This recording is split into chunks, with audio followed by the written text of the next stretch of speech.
बड़ी खबर आ रही है महाराजगंज से, जहां कांवड़ यात्रा पर अलर्ट है। नेपाल बॉर्डर पर सुरक्षा के सख्त इंतजाम हैं। देखिए, वरिष्ठ अधिकारियों ने यहां पर मार्च निकाला है। सीसीटीवी कैमरों से कांवड़ रूट पर नजर रखी जा रही है।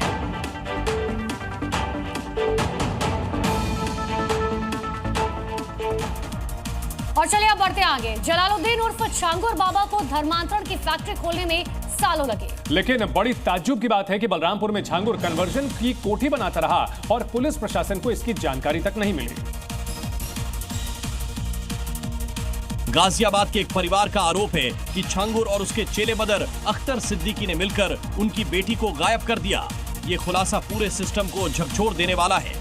पुलिस अधिकारियों ने ना मेरी एफआईआर दर्ज की आज तक और ना ही मेरा मेडिकल करवाया गया। 13 दिसंबर 2024 की रात को मेरा गैंगरेप हुआ, सिगरेटों से जलाया गया, प्लास्टिक कवर से मुझे जलाया गया। चेहरा ये देख सकते हैं आप इतना कि इन लोगों ने इतना मारा कि मैं बेहोश हो गई और इन्होंने आज तक कोई मेरा एफआईआर दर्ज नहीं हुआ है, ना ही कुछ मुझे अभी तक कोई न्याय नहीं मिला।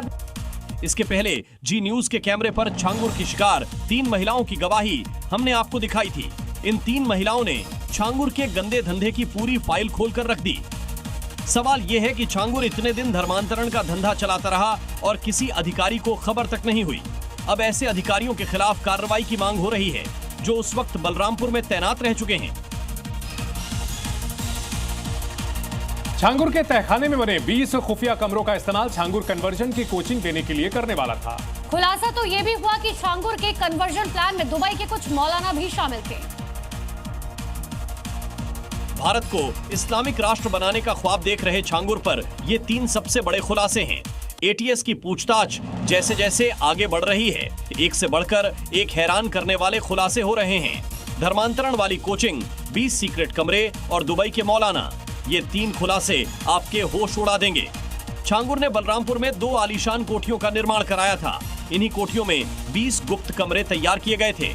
इन कमरों में धर्मांतरण के ट्रेनिंग सेशन आयोजित होने थे। छांगुर ने इन 20 कमरों में नियमित तकरीर शुरू कराने की योजना बनाई थी।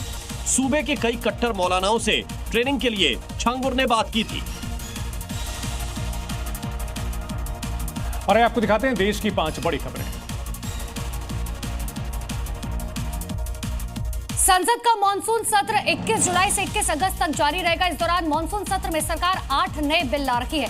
हालांकि दूसरी तरफ संसद के इस मॉनसून सत्र के हंगामेदार रहने की भी उम्मीद है, क्योंकि कांग्रेस पार्टी ऑपरेशन सिंदूर और बिहार में मतदाता सूची समेत कई मुद्दों पर सरकार को घेरने की योजना बना रखी है।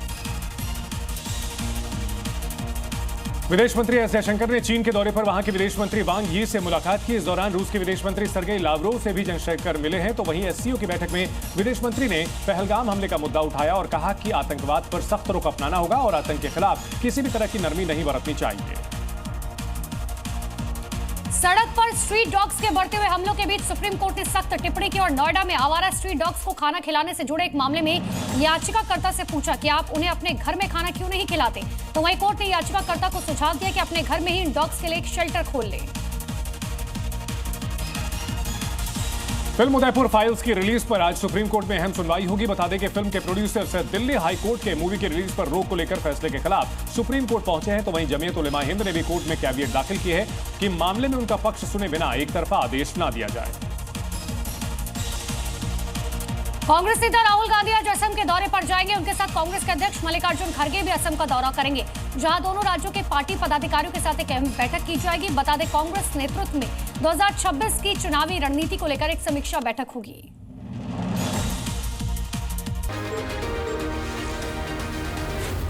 जी न्यूज़।